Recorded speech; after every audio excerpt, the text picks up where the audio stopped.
السلام عليكم ورحمة الله وبركاته. أهلا بكم في تاني حلقة من حلقات كوتش الغلابة. وأن تكون أهلاوي هي نعمة كبيرة أوي من ربنا.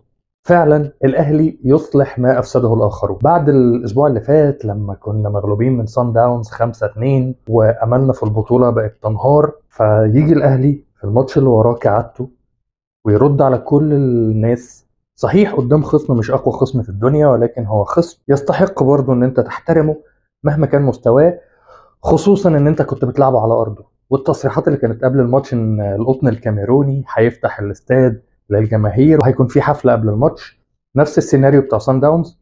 ولكن الاهلي قدر يرد في الملعب بنتيجه 4-0 على القطن الكاميروني في جروه في الكاميرون، واحد من الاستادات اللي الاهلي بيحبها somehow يعني بطريقه ما، لانه بسببه خد بطوله 2006 في الملعب ده، ومنتخب مصر كمان كان بيلعب فيه في بطوله افريقيا اللي فاتت. فاستاد وشه حلو علينا يعني كمصريين وتحديدا على الاهلي. فان تكون اهلاوي هي احد نعم الله عليك، ويجب ان انت تحمد ربنا عليها. شكرا مارسيل كولر، شكرا رجاله النادي الاهلي على الاداء الرائع. وبدون اي رغي كتير خلونا ندخل على طول في الحلقه.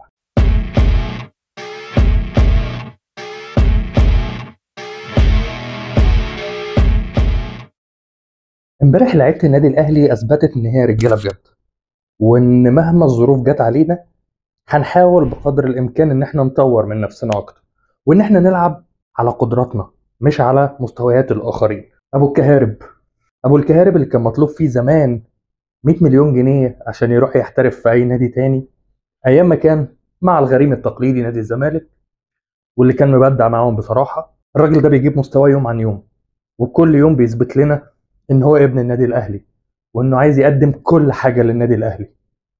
فلازم نشوف حل في موضوع الغرامه بتاعه ده، لان بجد ما ينفعش نخسر لعيب زي ده يقعد تاني على الدكه. كهربا امبارح اثبت لك ان هو هداف بالفطره، لعيب ما ينفعش تستغنى عنه مهما كانت الظروف. بجد وجوده جوه الملعب مؤثر قوي. شوف تحركاته، هو واحد من احسن الناس اللي بتتحرك بالنسبه للكره المصريه، تحركات اللي بدون كوره. ما تقوليش بقى اي مهاجمين تانيين جوه النادي الاهلي مع احترامي ليهم يعني، ولكن كهربا بيعلمهم ازاي يتحركوا بدون كوره. والدليل الهاتريك، جايب 3 اجوان بتحركات، ما فهمش بقى فزلكه ولا احترافيه ولا رقص 7 وخد الكوره لنفسه. هو اتحرك بدون كوره، توقع الكوره هتبقى فين واجبر اللعيب اللي معاه انه يديله الكوره. وعشان كده كهربا بالنسبه لي يستحق رجل المباراه. رجل المباراه الثاني هو بيرسي تاو. على الرغم ان انا شخصيا ما بحبهوش وما بحبش طريقه لعبه، واحيانا كنت بحس ان هو اتظلم مع الاهلي، واحيانا بحس ان هو اللي ظالم الاهلي بوجوده اصلا. ولكن بيرسي تاو امبارح اسيستين وجون، كل يوم بيثبت لك ان هو صفقه، ان انا عايز اكمل جوه النادي الاهلي، عايز ادي النادي الاهلي كل ما عندي. فبيرسي تاو امبارح كان مبدع لدرجه ان جماهير الكاميرون، جماهير القطن الكاميروني، كانت بتتفاعل مع كل كره هو بيلعبها.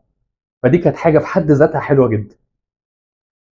في واحد بقى يا جماعه ممكن يتظلم في الليله دي كلها وما ياخدش حقه، وانا شايفه بصراحه رجل المباراه الخفي اللي ممكن ما ياخدش حقه اعلاميا، ما ياخدش حقه في السوشيال ميديا. وعشان كده انا جاي اديله حقه النهارده، وهو مروان عطيه. مروان عطيه امبارح كان بيلعب السهل الممتنع. عايز الكره السهله اهي، باص سهل اهو، اقطع الكره حاضر، اغطي على الباكات لما بتطلع من عينيا. لعب كل حاجه حلوه. امبارح مروان عطيه فعلا كان مبدع، وفعلا شكرا للعين اللي شافت مروان عطيه وجابته للنادي الاهلي. حقيقي كانت صفقه، فشكرا ليكم. بخصوص محمد الشناوي واصابته امبارح، فانا حاسس ان هي اصابه ان شاء الله مش هتطول، لان الشناوي ملوش بديل. مع احترامي لعلي لطفي، مع احترامي لمصطفى شوبير، الشناوي ملوش بديل. فان شاء الله الشناوي تقدر ترجع لنا بسرعه قوي. النهارده او بعد شويه اكشلي هيبقى في ماتش ميلودي سان داونز قصاد الهلال السوداني. مع الاسف هي دي المباراه اللي هتحدد مصير النادي الاهلي.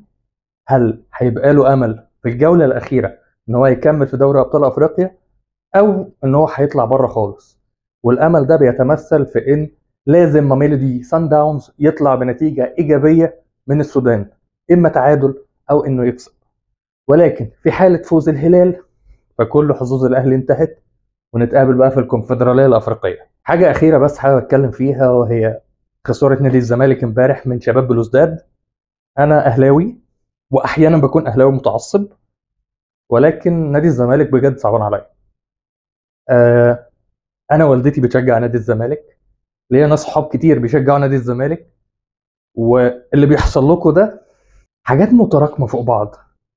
اداره فاشله، آه، صفقات فاشله، هي تراكمات كتيره قوي. وبلاش نخش في نظريه المؤامره عشان هي مش مؤامره، هي مع الاسف حاصله من ناس وانتوا عارفينهم تحديدا.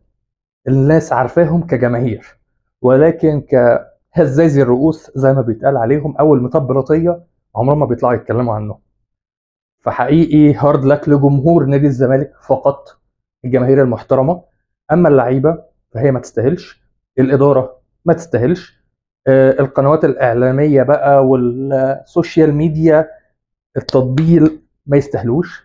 انا بقول هارد لك للجمهور اللي بجد، الجمهور اللي اتضايق ومتضايق بقاله كتير قوي. وانا اسف في اللفظ، الجمهور اللي متداس على وشه بسبب غلطات من ناس ما تسواش.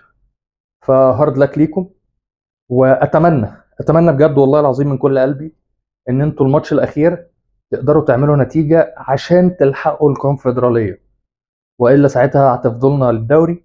ودي حاجه هتقلقني شويه، بس مش هتقلقني قوي يعني بصراحه، عشان فرق النقط ما بين الاهلي واقرب منافس ليه هو مريحني.